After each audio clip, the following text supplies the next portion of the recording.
ఏర్పాటు చేసుకున్నందుకు దేవునికి వందనాలయ్యా.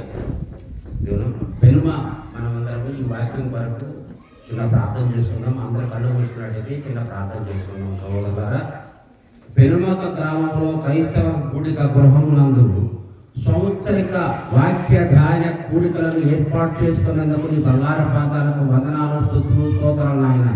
ఇదిగోనైనా దూర ప్రాంతాల నుంచి సహోదరులు వచ్చి ఉన్నారు. నీ వాక్యం ద్వారా ఈ బిడ్డలందరూ, ఈ గ్రామంలోని బిడ్డలందరూ ఈ వాక్యాన్ని తెలుసుకొని నీపై ఆధారపడి నీకు స్తుతిగా, నీకు మహిమ కలుగునట్లుగా ఈ బిడ్డలు, ఈ సంఘము అభివృద్ధి చేయమని, ఈ సంఘాన్ని విస్తరింపజేయమని, మరి ముఖ్యంగా నాయన దేవుడు ఆయనకు మంచి ఆరోగ్యము, శక్తిని, బలాన్ని ఇవ్వమని, ఇదిగోనేమా ఈ వాక్యం చెప్పబోయే బిడ్డల్ని నీ హస్తాలకు అప్పగిస్తుకుంటూ మీరే మహిమ, ఘనత, ప్రభావాలు తెచ్చుకోమని మా ప్రభు ప్రియ కుమారుడైన యేసయ్య నామమున వేడుకలు ప్రార్థిస్తున్నాను తండ్రి. నిశ్శబ్దంగా ఉండాలి. వాక్యాన్ని శ్రద్ధగా ఆలోచిస్తూ మరి దేవుడు మనతో ఏం మాట్లాడుతున్నాడో శ్రద్ధగా విందాం. ప్రభునందు ప్రియులారా, రాత్రికాల సమయంలో ప్రభువైన యేసు క్రీస్తు నామములో దూరప్రాంతం వచ్చిన సేవకులకు నంద్యాల జిల్లా, అనంతపురం డిస్టిక్, తెనాలి పట్టణం, రేపల్లి ప్రాంతం నుండి మరి దేవుని సేవకులు వానాల నుండి కర్నూలు జిల్లా కూడి వచ్చిన సేవకులందరికీ మనం ప్రేమించి, మన సంఘాన్ని ప్రేమించి ఈ యొక్క కూడికలు ఏర్పాటు చేసి తెలిసిన దానికి మరి గ్రూపులు పెట్టారు. ప్రార్థన చేస్తున్నారు సేవకులు. మరి జానన్న, పాలన దూరప్రాంతం అమెరికాలో ఉన్నారు. వాళ్ళు కూడా ఈ మీటింగ్ వరకు ప్రార్థన చేస్తూ ఉన్నారు. సంఘాలు ప్రార్థన చేసి మనమంతా కూడా ప్రభాసు మరి నవీను నాకు తోడుగా ఉండి ప్రేరేపణ కలిగించి ఈ మీటింగులకు ముందుగా 7 రోజులు, వారం రోజులు మరి ఉపాస కూడికలు మందిరంలో జరిగినాయి. కనుక దేవుని మహిమార్థంగా ఈ కూడిక మరి మొదటి రోజు, రెండవ కూడిక, రేపు 3వ కూడిక, రేపు రాత్రి 4వ కూడిక.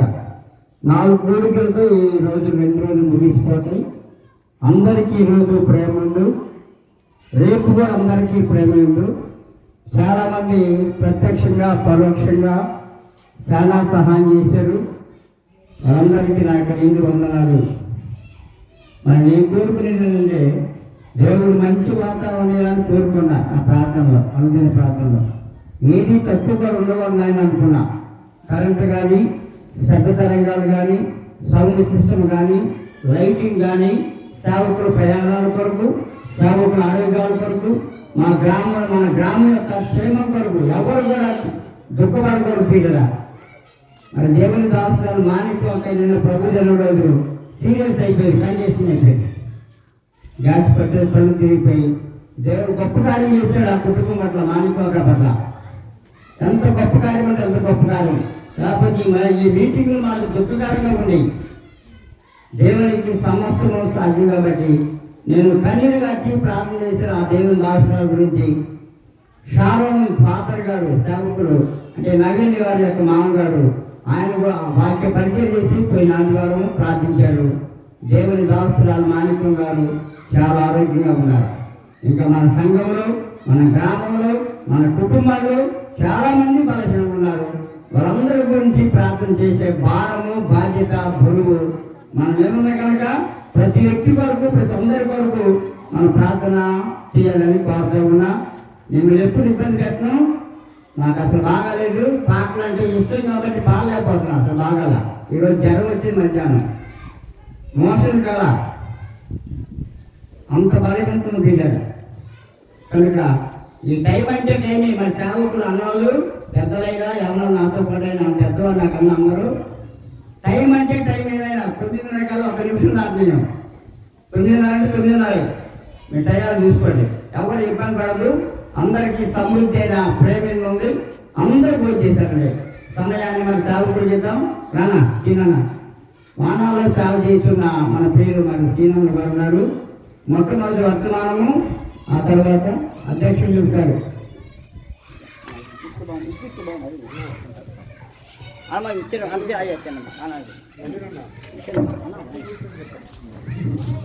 చిన్న మనవి దేవుని సేవకులు అలోన్ బాబు గారు ఉన్నారు.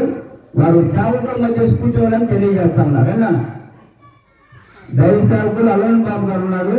వారి సేవకుల మధ్యలో కూర్చోవాలని తెలియజేస్తా ఉన్నా. మనకు స్టేజీలు లేవు, వేదిక లేదు, ఇలా 6 మాటలు లేవు.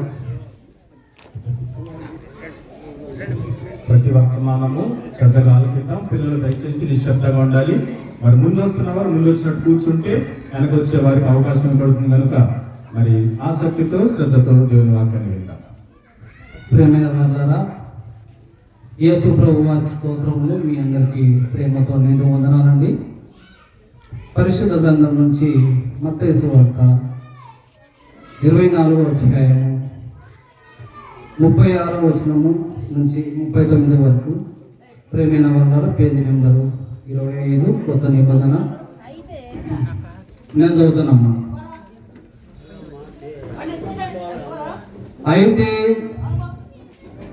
ఆ దినమును గూర్చియు ఆ గడియ గూర్చియు తండ్రి మాత్రమే ఎరుగును గాని ఏ మనుషుడైనను పరలోకమందరి దూతలైనను కుమారుడైనను ఎరుగడు. నోవు దినములో ఇలా ఉండను, మనిషి కుమారుని రాకడను అలాగే ఉండను. జలప్రాయములకు ముందటి దినములలో నోవు ఓడలోనికి వెళ్ళిన దినం వరకు వారు తినుచు త్రాగుచు పెళ్లి చేసుకొనుచు పెళ్లికించుచుండేది. జలప్రయాణం వచ్చి అందరినీ కొట్టుకొని పోవు వరకు ఎరవగా పోయి. ప్రేమైన వారులారా, ఇక్కడ చదివిన లేఖన భాగంలో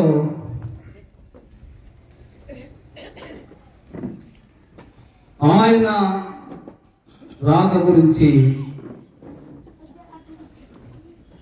ఇక్కడ మాట్లాడుతున్నాం. ఇది ఎన్నోసార్లు మీరు వింటారు. ప్రేమైన వారులారా, యేసు ప్రభు వారు ఈ లోకంలో జీవించినప్పుడు ఆయన అధికారంగా వలె మాట్లాడుతుండెను. అధికారం అందుకే ఆయన బోధన వాళ్ళ ఆశ్చర్యపోయేవారు. ఆయన బాలుడుగా ఉన్నప్పుడే కదా ప్రసంగించాడు. శాస్త్రులు పరిచయం ఆశ్చర్యపోయారు. అంటే అధికారం అని ఆయన బోధించాడు. అలాగే యేసు ప్రభు శిష్యులు అపోస్తులు కానీ పరిశుద్ధాత్మ మీదకి వచ్చినప్పుడు వారు ధైర్యంగా మాట్లాడినారు. పరిశుద్ధాత్మ మీదకి వచ్చిన ధైర్యంగా మాట్లాడినప్పుడు అక్కడున్న ప్రజలు సాక్ష్యం చెప్తున్నారు, ఆశ్చర్యపోతున్నారు, అత్యానందభరితులవుతున్నారు. అంటే దేవుని మాటలో అంత శక్తి ఉంది. ఈ రోజు కానీ మనతో దేవుడు మాట్లాడుతున్నాడు అంటే పరిశుద్ధాత్మ దేవుడు అంటే ఆదరణ అంటారు. పరంజయ మనుషుడు కదా, మనుషుని దేవుడు పై రూపంలో లక్ష్య పెట్టాడు.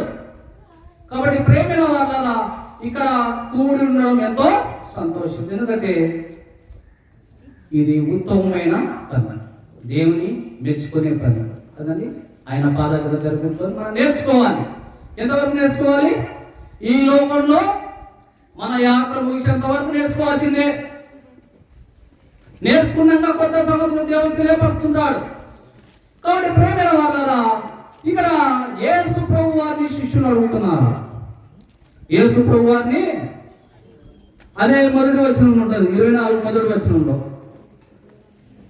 ఇక్కడ 3వ వచనంలో ఆయన ఒలవ కొండ మీద కూర్చున్నప్పుడు శిష్యులు ఆయన వద్దకు ఏకాంతంగా వచ్చి, ఇవి ఎప్పుడు జరుగును? నీ రాకడకును ఈ అకస్మాత్తుని సూచనలేవి మాతో చెప్పమనగా శిష్యులు అడుగుతున్నారు. నీ రాకడకు ఈ అకస్మాత్తుకి సూచనలు ఏమని యేసు ప్రభువును అడుగుతున్నారు. యేసు ప్రభు మాత్రమే ఈ లోకానికి నేను వస్తున్నానని చెప్పాడు. దేవదూతలు సువార్త ప్రకటించారు. మొదటగా ఈ జగతిని ఆయన రక్షించడానికి మనిషి కుమారుడుగా ఈ లోకానికి అవతరించబోతున్నాడు. మహా సంతోషకరమైన సువార్తమానం అని దూతలు సువార్త తెచ్చినారు. ఎందుకు ఎవరు నశించి నరకానికి వెళ్ళకూడదు, అందరూ పరలోకంలో దేవుడి స్థలంలో ఉండాలని ఆయన కోరిక.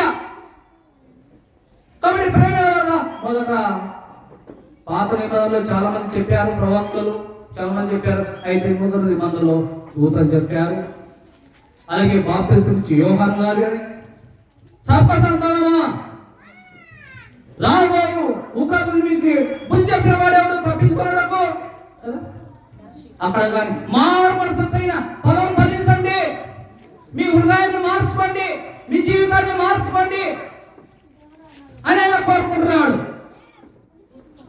మీరు యథార్థంగా జీవించండి అయ్యా అని యోహాను గారు బాప్తిసం యోహాను గారు చెప్తే ఉన్నది చెప్తే ఉండూరు అచ్చరావు అన్న కదండి. ఉన్నది చెప్పదే ప్రజలు వద్దంటారు, మెచ్చరు. ఉన్నది చెప్పకపోతే దేవుడు సహించడు. నేటి దినాలు ఎలా ఉన్నారంటే జనాలు ఉన్నది చెప్తే మొగం ముడుచుకుంటారు, చిన్న పుచ్చుకుంటారు, అక్కడిక్కడ పోతుంటారు కదా. కానీ దేవుడు ఏం చెప్తున్నాడు, నువ్వు ఉన్నదే చెప్పాలి, దీనిలో కర్మవులు తీసేయవులు అంటున్నాడు. బాప్తిసం యోహాను గారు అయ్యా ఇది పద్ధతి కాదా, ఇది క్రమం కాదు, దేవుడి ఆచారాన్ని మెచ్చాడు. ఏ రోజు భార్య ఏ రోజు విషయంలో కదా నచ్చకనే ఏం కొన్నారంటే తల కొన్నారంటే ఉన్నది ఉన్నాడు చెప్తుంది కదా, ఉన్నది ఉన్నాడు చెప్తుంది. కాబట్టి ప్రేమిల వల్ల మన యేసు ప్రభు వారు కానీ ఈ లోకంలో సువార్త ప్రకటించారండి. యేసు ప్రభు వారు ఈ లోకంలో 33 సంవత్సరములు ఆయన జీవించి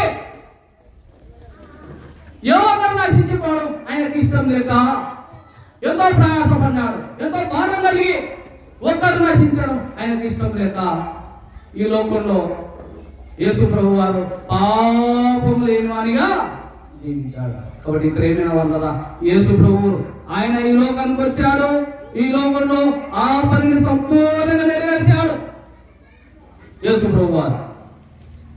అలాగే శిష్యులతో కానీ ఇంకా అనేక మందితో చెప్తున్నాడు యేసు ప్రభు, అయ్యా ఈ జనులు ఏమనుకుంటున్నారు నన్ను గురించి, ప్రవక్తలు ఒకరు అంటున్నారు కదా, ఈయన అని ఒకరు, ఇలా కొన్ని అదే మీరేమనుకుంటున్నారు అని అన్నప్పుడు పేతురు గారు, అయ్యా నువ్వు దేవుని కుమారుడు, నిజమైన దేవుడు అని పేతురు గారు చెప్పినప్పుడు అదే సందర్భంలోనే ముందుకెళ్తే అక్కడ యేసు ప్రభు వారు ఎదిగాయా ఇలాగ జరుగుతుంది, నాకు ఈ లోకంలో నేను శిలువ పెడతాను, ఆ శిలువను జయిస్తాను, మరణించి తిరిగి లేస్తాను అని చెప్తే పేతురు గారు ఏమన్నారండి, ఇది ప్రభువానికి దూరం కావాలి. మనుషుడు ఏమనుకుంటాడండి, ఏ బాధ రావద్దు, ఏ దుఃఖం రావద్దు, ఆశీర్వదింపబడాలి అని ఏ బాధ ఏ నొప్పి ఏ విధంగా కాకుండా జీవించాలనుకుంటారండి. మనుషుని స్వభావం అలాంటిది, అటువంటి దూరం కావాలనుకుంటారు. కానీ ఆ దేవుని కార్యాలకు అడ్డుపడే విధంగా ఉండవు. అందుకనే సాతాను నా వెంట పోను అని పేతురు గారితో అన్నాడు యేసు కదా. అది నెరవేరాలి, ఆయన నెరవేర్చడానికి వచ్చాడు. ఆయన స్వతహాగా నేను దాన్ని పెట్టుకోవడానికి తీసుకోవడానికి నాకు అధికారం కలదు అన్నాడు. కానీ నేటి దినంలో ఇష్టం వచ్చినట్టు మాట్లాడుతున్నారు.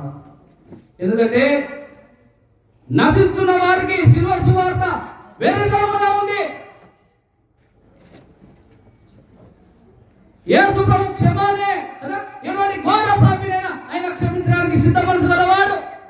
కానీ ఈ లోకంలో కొన్ని గ్రంథాలు చెప్తున్నాయి, దుష్టులా శిక్షించాలంట, శిక్ష రక్షణ అంట కదండి. కానీ దుష్టుల సైతం నువ్వు ఎంత ఘోర దుష్కార్యంగా ఉన్నా, నువ్వు ఎంత దుర్మార్గులమైనా యేసు ప్రభు నిన్ను పిలుస్తున్నాడు, నీ వైపే చూస్తున్నాడు. అయ్యా ఇదిగో నేను నీ కోసమే ఈ లోకానికి వచ్చాను, పరలోకాన్ని వీడి భూలోకాన్ని విడిచిపెట్టి ఆ సింహాసనాన్ని ఆ ఆరాధన వదిలిపెట్టి ఇక్కడికి వచ్చానయ్యా మీకోసమే. ఎవరు ఎరగడం లేదు అంటే కట్నం చేసుకుంటున్నారు. కాబట్టి ప్రేమైన వాళ్ళారా, ఆయన శిలువ గురించి 3 మేకులు అంటున్నారు. కానీ 3 మేకుల తర్వాత మృత్యుంజయుడై మరణము ముళ్ళును విరిచిన వాడు, మరణాన్ని జయించిన వాడు ఎవరైనా ఉన్నారా? ఎవరు లేరు. అందరూ మరణించి భూమిలోనే ఉన్నారు.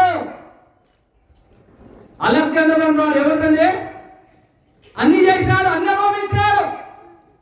పోయేటప్పుడు డాక్టర్లు ఆయన కాపాడలేదు, ఆయన ధనం ఆయన కాపాడలేదు. అందుకే అన్నాడు చనిపోయే ముందర, అయ్యా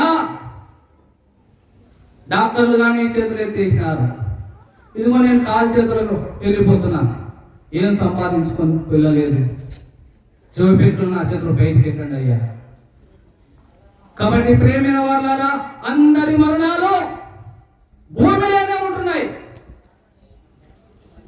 అయితే యేసు ప్రభు మరణం ఆయన జయించిన వాడు, మరణాన్ని జయించిన వాడండి, మరణపు ముళ్ళును విరిచిన వాడండి. ప్రేమైన వాళ్ళారా, యేసు ప్రభు ఆ శిలువ కార్యం నెరవేర్చినట్టే పునరుద్ధారుడైన మన యేసు ప్రభు. అందుకే మన యేసు ప్రభు సమాధి ఖాళీ, మన యేసు ప్రభు సమాధి ఖాళీ. కాబట్టి ప్రేమైన వాళ్ళ ఆయన విజయవీరుడు. ఇవాళ నెరవేరింది. ఆయన జన్మం ఇచ్చినాడు, ఈ లోపల జీవించినాడు, 3.5 సంవత్సరాలు ఆయన ప్రయాసపడినాడు. ఇవాళ నెరవేరుకునే సంగతులు ఇప్పుడు నెరవేరేది. ఆయన మళ్ళా ఏమన్నాడు, నేను పరలోకానికి ఆరోహణమై. అపోస్తల గ్రంథం ఉంటుంది 1వ అధ్యాయంలో. శిష్యులందరూ చూస్తుండగా యేసు ప్రభు పరలోకానికి ఆరోహణమైనాడు. ఒక దినాన నిన్ను నన్ను ఆరోహణం కదా, నిన్ను నన్ను పరలోకం తీసుకుపోవాలని, మధ్యాకాశానికి తీసుకుపోవాలని ఆయన ఆశ కలిగి ఉన్నాడు. అందుకనే యేసు ప్రభు ఏమంటాడు, నేను త్వరగా వచ్చుతున్నాను, నేను త్వరగా వచ్చుతున్నాను అని ఎవరు చెప్పలేదండి ఈ మాట. ఏ గ్రంథాలు చెప్పలేదండి. ఏ ఒక్కరు కానీ యేసు ప్రభు మాత్రమే ఆదరణకర్త. ఆయన ఆదరిస్తున్నాడు, ఇదిగో నేను వస్తున్నాను. వాగ్దానం చేసిన వాడు నమ్మదగిన వాడండి. ప్రేమైన వాళ్ళారా, ఏ ఒక్కరు కానీ చెప్పలేదు. మన యేసు ప్రభు మాత్రం ఒక నిరీక్షణ ఉంది. ఆయన వస్తాడన్నా, యేసు రాకమారుడా. కాబట్టి ఆయన రాక సత్యం, ఆయన వస్తాడు. వాగ్దానం చేసిన వాడు నమ్మదగిన వాడు. కాబట్టి ప్రేమైన వాళ్ళారా, ఆయన రాకడా, ఆయన రాకడా మొదటి, ఇప్పుడు రెండవ రాకడా. రెండవ రాకడా 2 భాగాలు ఉన్నాయి. యేసు ప్రభు వారు మొదట మధ్యాకాశానికి వస్తాడండి. మధ్యాకాశానికి వస్తే దూరం ఊదగానే ఇక్కడున్న చనిపోయిన వారు మొదట క్రీస్తునందు, మృతులైన వారు మొదట లేస్తారు. ఆ మీట సజీవమై నుంచి మనము వారితో ఏదన్నా పరలోకమునకు కదా కొనిపోతాం. ఇది ఎప్పుడు రేపపాట్లో జరిగిపోతుంది. కాబట్టి ప్రేమైన వాళ్ళారా, అక్కడ 7 ఏళ్ల విందు, ఇక్కడ 7 ఏళ్ల శ్రమలు. 7 ఏళ్ల శ్రమలు, 3.5 సంవత్సరాలు శ్రమలు, 3.5 సంవత్సరాలు మహాశ్రమలు. కాబట్టి ప్రేమైన వాళ్ళారా, ఆ 7 ఏళ్ళు అయిపోయినాక మళ్ళీ ఈ భూమికి యేసు ప్రభు వచ్చి 1000 ఏళ్ల పరిపాలన చేస్తాడని. కాబట్టి ప్రేమైన వాళ్ళారా, ఇంతవరకు చూసిన కదా, శిష్యులు అడుగుతున్నారు ఆయన రాకడ గురించి కదా, యుగ సమాప్తి గురించి సూచనలు ఏవి అని అడుగుతున్నాడు. అందుకే ప్రేమైన వాళ్ళారా, ఇక్కడ ఆ దినము కదా, ఆ దినము గురించి, ఆ దినము కొంతమంది చాలా మంది ఏమంటున్నారంటే ఆ రోజు వస్తాడు, ఈ రోజు వస్తాడు. కొంతమంది లెక్కలుగానే వేసినారు, 2000 సంవత్సరాలు వస్తాడని కొంతమంది కదా. ఇవి కాదండి, లేఖనాలు స్పష్టంగా చెప్తున్నాడు. ఆ దినం గురించి కదా, ఆ గడియ, ఆ రోజు గురించి మనకు తెలియదు అని ఇక్కడ మాట్లాడుతున్నాడు. అయితే ఆ దినం గురించి, ఆ దినం మనకు తెలియదు. యేసు ప్రభు వచ్చే దినం మనకు తెలుసా? తెలియదండి. తెలిస్తే అందరు సిద్ధపడతారు, అందరూ సిద్ధపడితే రెడీగా ఉంటారు. సిద్ధంగా ఉన్నామని. అందుకని ఆ దినం మనకు తెలియదు, ఆ గడియ గురించి, ఆ దినం గురించి, ఆ గడియ గురించి కదా. తండ్రి మాత్రమే ఎరుగును కానీ కుమారుడైనను పరలోకమందు దూతలైనను కదా కుమారుడైనను ఎరగడు. అందుకని ఇక్కడ సాదృశ్యంగా చూపిస్తున్నాడు. ఏమనంటే నోవాహు దినంలో ఎలా ఉండునో మనిషి కుమారుని రాకడ అలాగనే ఉండును. నోవాహు గారు ఎంతో కష్టపడి ఆయన ఓడను తయారు చేసుకున్నాడు. అందరికి సువార్త, నీతి సువార్త ప్రకటించినప్పుడు ఎవరు కానీ నమ్మలేదండి, ఎవరు కానీ యేసు ప్రభు చోటు ఇవ్వలేదండి. ఈనాడు కానీ సువార్త వినిపింపబడుతుంది, సువార్త ప్రకటింపబడుతుంది. ఇప్పుడు కానీ సువార్త వెళుతుంది. నువ్వు ఏ స్థలంలో ఉన్నా, నువ్వు ఎక్కడ ఉన్నా, ఈ రాత్రికాల సమయంలో దేవుడు నీతోనే మాట్లాడుతున్నాడు. అది భయంకరము, మహావేదన. నోదిలో జలప్రయాణం ద్వారానే సృష్టిని తుడిచిపెట్టేసినాడు. అయితే ఇది మహాభయంకరము, ఈ అగ్నిగుండము నుండి తప్పించబడాలని ఆయన ప్రణాళిక. అందుకనే అందరూ సిద్ధంగా ఉండాలి, అందరూ ప్రభువుని నమ్ముకోవాలి, ప్రభువుని ఎరగాలి, ప్రభువుకు హృదయం ఇవ్వాలని ఆశపడుతున్నాడు. అందుకని యేసు ప్రభు లోకంలోకి వచ్చినప్పుడు ఆకాశ పక్షులకు గూళ్ళు ఉన్నాయి, నక్కలకు బరిగెలు ఉన్నాయి, మనిషి కుమారుడు తలవాల్చుకున్నటకు స్థలం లేదు. అంటే హృదయం దగ్గరనే కదా తడుతున్నాడు ఆయన. హృదయమైన ద్వారం దగ్గరనే యేసు ప్రభు వారు కదా నిల్చుండి తడుతున్నాడు.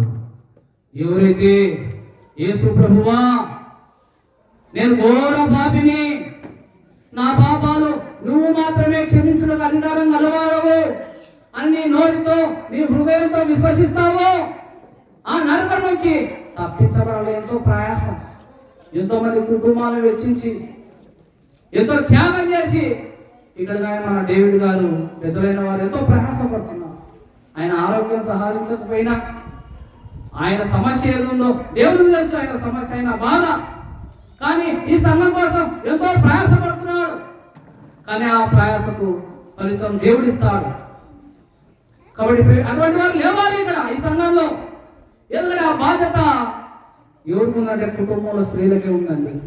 ఈ సంఘంలో స్త్రీలు చాలా చురుకైన వారు, ఆసక్తి గల వారు, హుషారు ఉన్నారు బాగా, నేను గమనించినాను. కాబట్టి ప్రేమైన వాళ్ళరా మీ పిల్లలను దేవుని కోసం వాడబడే పాత్రలుగా, దేవునికి పనిచేసే శిష్యులుగా, సేవకులుగా తయారు చేసే బాధ్యత మీ మీద ఉంది. దేవుడు మీకు ఇచ్చినాడా లేదా గృహ పరిపాలన? దేవుడు మన మీ పిల్లలకు తయారు చేస్తున్నారా, తర్పిస్తున్నారా? కాబట్టి ప్రేమైన వాళ్ళరా ఈ సంఘంలో అనేకులు యవ్వనస్తులను తయారు చేసే బాధ్యత మీ మీద ఉంది. మీరు చేస్తున్నారో లేదో దేవునికి లెక్క చెప్పాలి. ప్రభు లెక్క అడిగినప్పుడు లెక్క చెప్పాలి. మళ్ళా ప్రతి వారిని లెక్క అడుగుతాడు. కాబట్టి ప్రేమైన వాళ్ళరా దేవుని పని కోసం, సువార్త పని కోసం ఈ సంఘస్థులు కన్నీరు గార్చేవారు కావాలి. నూతన ఆత్మలు చేర్చే వారి కోసం చేయాలి. సమస్యలు, బాధలు ఉంటాయి, ఎన్నో ఉంటాయి. క్రైస్తవం అంటేనే ఏదమ్మా పూలబాట కాదు. క్రైస్తవం అంటేనే ముళ్ళబాట. అందుకనే పౌలు గారు ఏమన్నారు చెప్పాలి. ఏమన్నా ప్రియమైన వాళ్ళరా నా దేహంలో నా ముళ్ళు తొలగించు ప్రభువా, ముళ్ళు తీసేనైనా. మన పౌలు గారు ఖర్చు కట్టేస్తే యవనసుడు ఇక్కడి నుంచి ఆయన విస్తారంలో బోధించి కింద పడతాడు. ఆయనను 5 యవనస్తుడు ఆయన లేపినాడు. మరి ఆయన ముళ్ళు తీసుకోలేకపోయినాడే. దేవుడు ఏమన్నాడు, నా కృప నీకు చాలును. పౌలు గారిలో కంట జబ్బు, కడుపు జబ్బు కదా, నిలువెల్ల బలహీనతనే రోగంలో, శరీరంలో. కాబట్టి ఆ బలహీనతలు కాదండి మనకు అడ్డం, అవి సాకు కాదండి. ఒక్కొక్క శిష్యులు దేవుని కోసం హతసాక్షులుగా మార్చబడినారండి. ప్రాణ త్యాగం చేసేసినారండి. కుటుంబాలను వదిలిపెట్టినారు, వాళ్ళ జాలలో వృత్తిని వదిలిపెట్టినారు. మాకు ప్రభువే మాకు డబ్బు వెండి బంగారులు కాదు, మా ప్రభువే మాకున్నాడు, అంతకు మించిన వాడు గొప్పవాడు మాకున్నాడు. కాబట్టి ప్రియమైన వాళ్ళరా, అందుకనే ఆ దినము ఆ గడియ మనకు తెలియదు. ఏ దినం వచ్చినా మనం సిద్ధంగా ఉండాలి. ఏ దినం వచ్చినా సిద్ధంగా ఉండాలి. వాళ్ళు ఉన్నారా సిద్ధంగా? సిద్ధంగా ఉన్నారా? మీరే ప్రశ్న వేసుకోవాలి. ఎప్పుడు వచ్చినా రమ్మ ప్రభువా నీ దగ్గర కొంటాం, లేకుంటే 10 మంది కన్యకలు ఉన్నారు, మనకు తెలుసు. అది హృదయంలో నూనె వాక్యం సిద్ధపరచుకుని ఉన్నాం. కాబట్టి ప్రేమైన వాళ్ళరా, ఆ సమయము ఆ గడియ మనకు తెలియదు. ప్రభువు అనుకోని గడియలో వస్తాడు. యేసు ప్రభువు అనుకోని గడియలో వస్తాడు. అందుకని ప్రేమైన వాళ్ళరా, ఆయన అందరినీ చూస్తున్నాడు. ఆయన అందరినీ చూస్తున్నాడు. చెట్టు మీద జక్కయ్యను చూసినాడు కదా. చెట్టు మీద జక్కయ్య నశించుకోవడానికి సిద్ధంగా ఉన్నాడు. కానీ ఎవరో చూడాలనే ఆశ పుట్టింది కదా. ఏం తప్ప అందరు యేసుప్రభు అని పోతున్నారు. ఏమన్నా ఇంత గొప్పతనం? మన సహోదరులు మధ్యాహ్నం కాల సమయంలో మాట్లాడినారు కదా.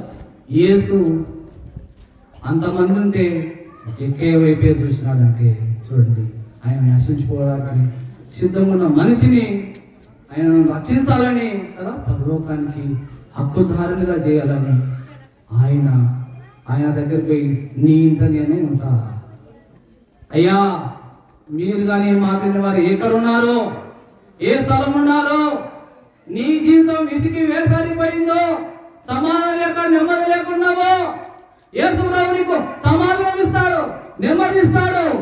ఆయన దగ్గరికి రా. ఆయన దగ్గరికి వస్తే ఆయన నీ దగ్గరికి వస్తాడు. కాబట్టి ప్రేమైన వాళ్ళారా, నిర్లక్ష్యం చేయకాకండి, తృణీకరించకాకండి, పోస్ట్ పోన్ చేయకాకండి. ఇదే అనుకూలమైన సమయం, ఇదే కదా.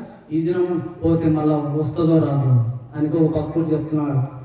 నేటికి మహాజ్ఞానం అంట, రేపటికి అజ్ఞానం అంట కదా. మనం ఈరోజు కదా, రేపు ఏం జరుగుతుందో మనకు తెలియదు. కాబట్టి ప్రేమైన వాళ్ళగా జక్కయ్యను చూసిన యేసు ప్రభు నిన్ను చూస్తున్నాడు, నీ హృదయాన్ని చూస్తున్నాడు, నీ హృదయాన్ని తట్టున్నాడు. ఆయన రాకడ సమీపించింది, దగ్గరలో ఉన్నాయి, సూచనలు జరుగుతున్నాయి. జాగ్రత్త, ఈ వార్తను నిర్లక్ష్యం చేసిగా తప్పించుకోలేదు. మహాభయంకరం, మహావేదన. అలాగే ప్రేమైన వాళ్ళరా, మరొక ఇక్కడ అంజూరపు చెట్టు కింద ఒక ఆయన ఉన్నాడు, నాతానేలు కదండి. ఆయనను ముందునే ఎరిగి చెప్పినాడు ఆయన గురించి. నువ్వు ఇలా ఉన్నావని చెప్పినందుకు నువ్వు నమ్ముతున్నావా? యోహాను సువార్త 1:48 ఉంటుంది కదా. ఆయన అందరిని ఎరుగుతాడు, ఆయన అందరి హృదయాలు ఎరుగును, ఆయన అందరి జీవితాలు ఎరుగును కదా. అందరి బ్రతుకులు ఆయనకు తెలుసు. నువ్వు తెలియదు అనుకుంటే అవివేకం. నువ్వు ఏ దుష్కార్యం ఉన్నావు? ఒక ఆయన చెప్తున్నాడు, ఒక సహోదరుడు ఆ కాలంలో శిక్ష చేస్తే ఒక చనిపోయిన శవాన్ని అతను కట్టి, మన దేవదనం గారే చెప్పేవారు, చనిపోయిన వ్యక్తిని కట్టి తిప్పేవారంట. ఆ శవం ఎంత దుర్వాసన వస్తుంది చూడండి. ఈపు కట్టి ఆ దుర్వాసన, పాప దుర్వాసన ఎంత భయంకరం. అందుకే పాపము నీ ముందర నీ వెనక అది ఆవరించి ఉంటుంది. పాపము చిన్నది పెద్దది కాదండి, చిన్నది పెద్దది కాదండి. పాపం ఏంటంటే, పాపం వల్ల పాపం ఏదంటే యేసు ప్రభు ఎవరో నాకు తెలియదు, అదే ఘోరమైన పాపం. నీకు ఇంత సువార్త వినిపించబడుతుంది, ఇంతమంది సువార్త చెప్తున్నారు, ఇంతమంది ప్రాణ త్యాగాలు, ఇంతమంది అవమానాలు, ఇన్ని దాడులు, ఇన్ని నిందలు, అవమానించగానే సువార్త వినిపించబడుతుందండి. ఎందుకంటే నీవు కానీ ఆయన రాజ్యంలో ఉండాలి, ఆయన రాకడ సమీపించింది. ప్రేమైన వాళ్ళారా, దేవుడు నీతోనే మాట్లాడుతున్నాడు, వీరితోనే శిష్యులతోనే చెప్తున్నాడు. ఆ సమయం ఆ గడియ కదా, నీకు నాకు కానీ తెలియదు, దేవదూతలకు కానీ తెలియదండి. కాబట్టి ప్రేమైన వాళ్ళ ఉన్న పాటని కదా, దీపం ఉండగానే, నీ బొందిలో ఊపిరి ఉండగానే నువ్వు ప్రభువుని తెలుసుకుంటే నువ్వు ధన్యుడు అవుతావండి. ఆయన రాకడ, ఆయన వచ్చుచున్నానని చెప్తున్నాడండి. ఇది నెరవేర్పు మాట, ఇది అక్షరాల నెరవేరుతుంది. కానీ చాలామంది ఏం చేస్తున్నారంటే త్రోసిపుస్తున్నారండి, త్రోసిపుచ్చే నష్టపోతారండి. అది మహాభయంకరం. కాబట్టి ప్రకటన గ్రంథంలో 20 అధ్యాయం ఉంటుంది. ఆ మహా ధవలమైన సింహాసనం తీర్పు, ఆ రెండవ మరణం తప్పించబడాలంటే ఏకైక మార్గం యేసు ప్రభువు వారి పరలోకానికి మార్గం, సత్యం, జీవం కదా. ఆయన తప్పితే వేరొక మార్గం లేదు. ప్రేమైన వాళ్ళారా, మీతోనే మాట్లాడుతున్నాడు యేసు ప్రభు. మీరు విశ్వాసం ఉంచండి, మీరు నమ్మండి. ఆయన ఉచితం కదా, సూక్ష్మంలో మోక్షం. నీ డబ్బొద్దు, నీ ధనం వద్దండి ఆయనకు. నీ హృదయం మాత్రమే కోరుకుంటున్నాడు, నీ జీవితాన్ని మాత్రమే కోరుకుంటున్నాడు. కాబట్టి ప్రేమను నిర్లక్ష్యం చేయకండి. ప్రేమతోనే ఆయన నిన్ను ప్రేమిస్తున్నాడు. ఎంతంటే ఆయన ప్రాణము లెక్క చేయకుండా నీ కోసం అర్పించండి. ఆ కలవరిగిరిలో ఘోర మరణమును, ఆ బాధను నీ కోసమే, నా కోసమే. ప్రేమ వల్ల ఆయన రాకడ సమీపంలో ఉంది. ఇదిగో రాజ్యం మీదకి రాజ్యం, దేశం మీదకి దేశం. ఎన్నో హత్యలు చూస్తున్నాం. భర్త భార్య నమ్మలేదు, భార్య భర్త నమ్మలేదు, పిల్లలు తల్లిదండ్రులకు అవిధేయులు ఉన్నారు. ఇటువంటి కాలంలో ఉన్నాం మనం. కాబట్టి ప్రేమైన వల్ల నిర్లక్ష్యం చేసుకోకుండా ఈ రాకడ దగ్గరలో ఉంది. యేసు ప్రభు రాకడ మీరు నమ్మితే మీకు మోక్షం ఉంటుంది, నమ్మకపోతే నరకం ఉంటుంది. సూక్ష్మంగా అంటారండి. ఇవి యథార్థమైన మాటలండి, ఇవి జరగబోయే మాటలండి. కాబట్టి ప్రేమైన వాళ్ళగా మీ అందరు పొందాలని నేను ముగిస్తున్నా.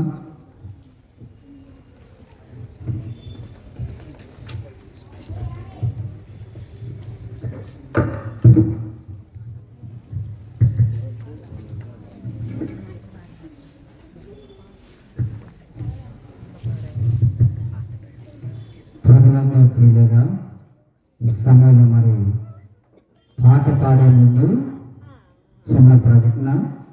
మన ప్రియులు మరి సేవకులు నవీన్ గారి యొక్క సతీమణి, అలాగే మరి సహోదరుడు ఏరయ్య, తెనాలి వీరయ్య పెద్ద కుమార్తె, జ్యేష్ఠ కుమార్తె మమత, వాళ్ళిద్దరూ ఇందా మర్చిపోయిన వాళ్ళిద్దరి సంగతి క్షమించండి. వాళ్ళిద్దరూ ప్రయాణం చేస్తూ ఉన్నారు మంగళగిరి